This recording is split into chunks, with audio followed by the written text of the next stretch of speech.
Scroll YouTube for 5 minutes and it feels like every thumbnail is screaming the same thing at you. 6 signs you're secretly a genius. Weird habits only high IQ people have. Proof your brain is different. You click one, then another. They talk about talking to yourself, overthinking everything, walking alone, hating small talk, getting obsessed with random topics for weeks. And you sit there thinking, wait, that's literally me. Every single point. For a moment you feel a little taller, a little less broken. Then the tab closes and reality loads. Your bank balance is bright red. Your inbox is a graveyard of unanswered, overdue messages and missed deadlines. Your room looks like a tiny storage unit for half-finished projects and abandoned ideas. If you're really as intelligent as these videos insist, why does your life look nothing like the highlight reel of a genius? Let's start with some good news. If you recognize yourself in those high IQ habits videos, you're not fantasizing. Many people who feel smart but stuck share odd behaviors that look lazy, messy, or antisocial from the outside, but come from a brain that processes the world in a more complex way. First, talking to yourself. You narrate your thoughts out loud, replay conversations, answer your own questions. It looks strange, but it's a form of verbal reasoning. Turning thoughts into sentences forces your brain to give vague ideas a clear structure so you can organize and solve problems faster. Second, overthinking. You rarely see one simple answer. Your mind scans consequences and side paths, asking, and then what? That's cognitive complexity, the same process that keeps you up at night and also lets you spot patterns and risks other people miss. Third, needing to walk or be alone. You pace, take long silent walks, disappear into your own head. It can look like avoidance, but walking and solitude switch on the brain's creative networks, so when the outside world calms down, stuck ideas finally connect. Fourth, being messy in one area and obsessive in another.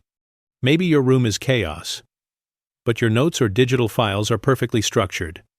It's selective organization. Your brain spends energy where it sees long-term leverage and ignores what it considers noise. Fifth, intense obsessions. You fall in love with a topic, binge everything, then move on. That doesn't automatically make you flaky. Curiosity in a high-complexity brain runs on a strong dopamine loop.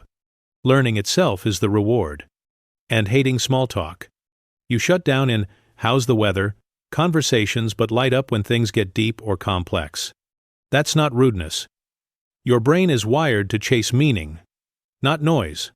So surface-level chatter just drains energy. Seen from the outside, these habits look weird. Seen from the inside, they're simply how a pattern-driven mind tries to make sense of the world. Here's the problem. Intelligence on its own is just potential. The way you use these habits is what actually decides whether your life works or slowly falls apart. Take talking to yourself. When it's intentional, it brings clarity. But when it runs on autopilot, it turns into a courtroom in your head. You don't organize your thoughts. You prosecute yourself. You replay every mistake, every awkward moment. And you keep resentencing yourself to guilt and anxiety. Overthinking does the same thing. The same brain that can see 10 different outcomes also knows 10 different ways things could go wrong. So instead of picking one path, you stall. You research more. You draft but never send. Projects sit half done. Not because you're incapable, but because your analysis quietly killed your momentum. Solitude can backfire too. Time alone is powerful, until it becomes your default escape. The walk that used to clear your mind gets replaced by scrolling. Headphones stay on. Messages go unanswered. You're protecting your peace, but you're also cutting yourself off from the people and opportunities that would actually move your life forward. Selective organization? Same story. Your laptop, notes, or ideas are obsessively structured, but your physical space, finances, or schedule are chaos. You keep everything in your head, so your brain is always on fire just to track basic tasks. Missed deadlines and constant exhaustion follow. Those short bursts of obsession feel productive, until you look back at a graveyard of abandoned hobbies, courses, and business ideas. Each one started with genius-level intensity and ended with you calling yourself lazy when the dopamine dropped. And avoiding small talk? It protects your energy, but it also quietly closes doors. People trust who they see often, not just who thinks deeply. So you end up here. Not dumb, not lazy, but using a powerful brain to build a very elegant prison around your own life. Here is the twist. These habits are not a verdict on who you are. They are just tools your brain learned to use. The label genius or idiot is not built into them. What changes your life is how you run them. Start with overthinking. Instead of letting it spin in circles, turn it into a decision log. When your brain wants to analyze something to death, you grab a page. You write down 2 or 3 real options, one deadline to choose, and one main reason for your choice. Then you act when the timer hits. You are still using cognitive complexity, but now it ends in a decision, not a spiral. Solitude can shift the same way. You give it a schedule and a purpose. 30 to 60 minutes where you are allowed to disappear, but only to do deep work, or take a phone-free walk with one question in mind. When that block ends, you send one message, talk to one person, re-enter the world on purpose. Your alone time becomes a launch pad instead of a hiding place. Obsession bursts can be contained inside a simple project box. Every new obsession has to answer 3 things. What is the smallest version of done? What is the deadline? And how will you know it is finished?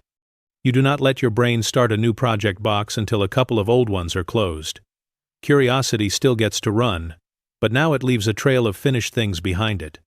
Bit by bit, the same habits that once proved nothing now start producing proof. Not that you are secretly a genius, but that your particular brain can actually build a life that works. Remember that first scene.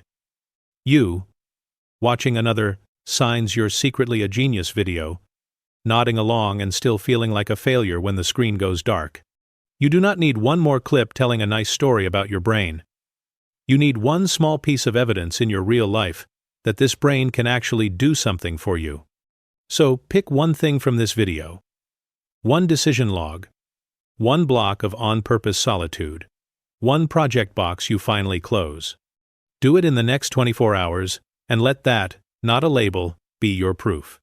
And if you want help turning more of these strange habits into real results, you can stick around here. We are not here to worship IQ scores.